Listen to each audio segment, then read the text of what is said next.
Hey everyone, for today's video, I'll be making a showcase for GABIMARU after using him for a little. I'll go over a little of everything about him, including his kit, although I'll try to go a bit faster through his kit since I talked more extensively about it in the Should You Summon video I did a couple of days ago. I'll also talk about anything that stuck out to me while using him. But getting into his kit again, his slots are 6-star physical, 5-star magic, and 4-star support and physical. They're really great slots for him as a DPS since he can hold a wide variety of different equips that will either debuff or increase his damage. He's not worth using your expert LB stones to get LB 6 or 7, although I'd use his dupes to get him that extra slot. His skill gives himself 30 arts or 60 without a status ailment, and an 11-second CT. Solid for his self-support and to get a lot of art gen fast.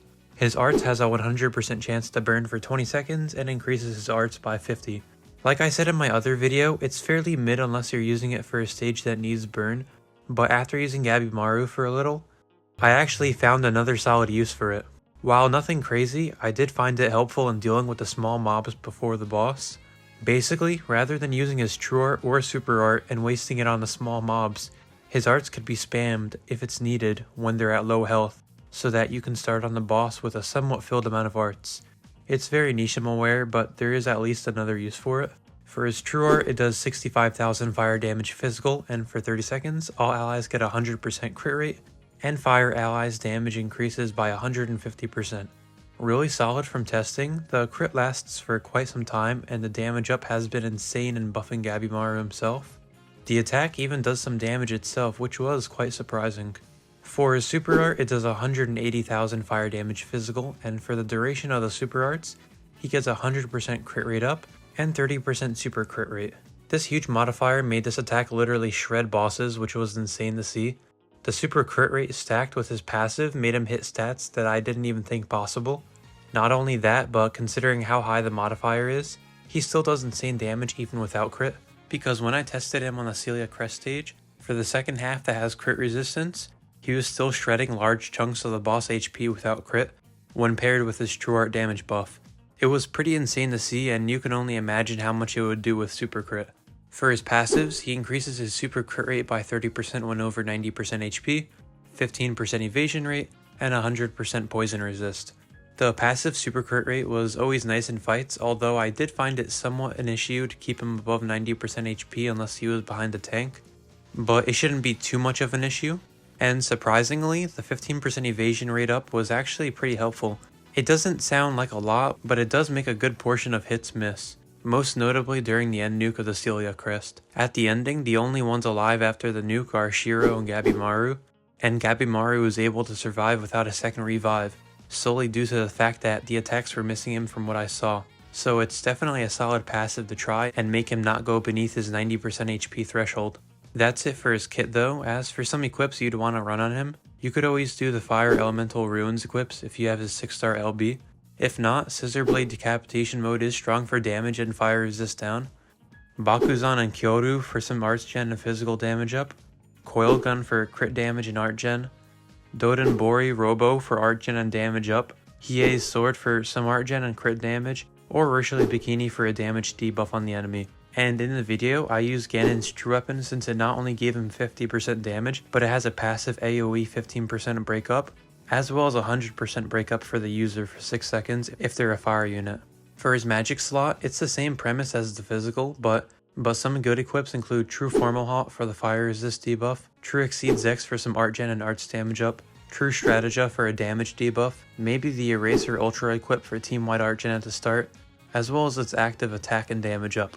Or you could maybe do Revera's Bikini for some crit damage up, as well as that initial burst of arch gen. There aren't as many good magic equips since a lot of them focus on magic damage buffing and magic resist debuffing, but there are certainly some good ones as I talked about. As for his 4-star support, if you wanted, you could always run a damage buffing equip here, but generally, anything for team support works, such as Arc Ignite for art gen, Fen's Aloha Shorts for art gen and AoE equip CT, Ilya's Dress for damage resist, Kaon for break power and art gen, Dignified Silence for a burst of art gen to the team. But if you're gonna do solo art genning equips, something like Kane's Aloha Shirt might help, and if you don't want art genning and just damage, Prince Berwick's Garb is fairly strong, as is Mitsuya's Earring, or even Azuring. If you do happen to get his LB7 from dupes, Some good equips for his 4-star physical would include either Annulus if he doesn't need break and only damage, or Mako Knuckle simply for the skill CT for his skill. You could run Grief, but I wouldn't recommend it since his passive requires him to be at 90% or more HP. And Grief is not only going to lower his base life actively, but passively, so only run it if you need the art gen badly and are fine with only having 30% super crit rate instead of 60% total super crit rate. But as you can see, there aren't many good options to choose from here, so that's why you'd want to hold off on using your expert LP stones for him and only do it if you happen to pull 2 dupes of him. But even then, I would personally just keep a second one for nuking.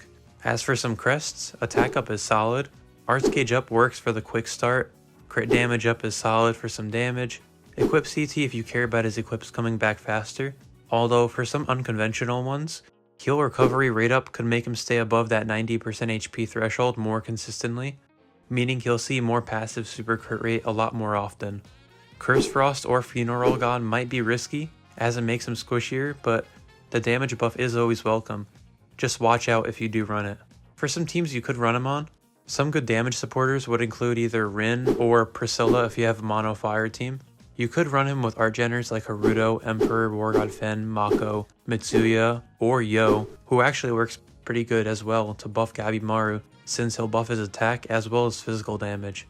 Basically, any team that can enable him to safely alternate true art and super art, as well as providing buffs, while being safe enough that he can get his 30% passive super crit rate. But in all, Gabimaru is a very strong DPS. Not only that, but he's actually giving something back to the team, so he's not too selfish.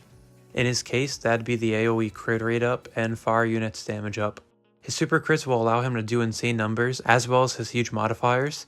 He won't perform nearly as well on stages that have crit resistance, so if you're gonna run him on stages like that, either bring someone that can lower crit resist, or try to give him a lot more damage buffing mixed with enemy debuffing. We can't really see the full extent of his abilities quite yet, since we don't have some of the better supporters for him in Global, of which include units like Valentine's Priscilla, Blazing Flower Mira, and someone like Hazuki. But when those do release, Gabimaru's damage is going to be a lot more impressive, especially if you factor in all the debuffing and damage buffing that someone like Valentine's Priscilla is going to be doing for him.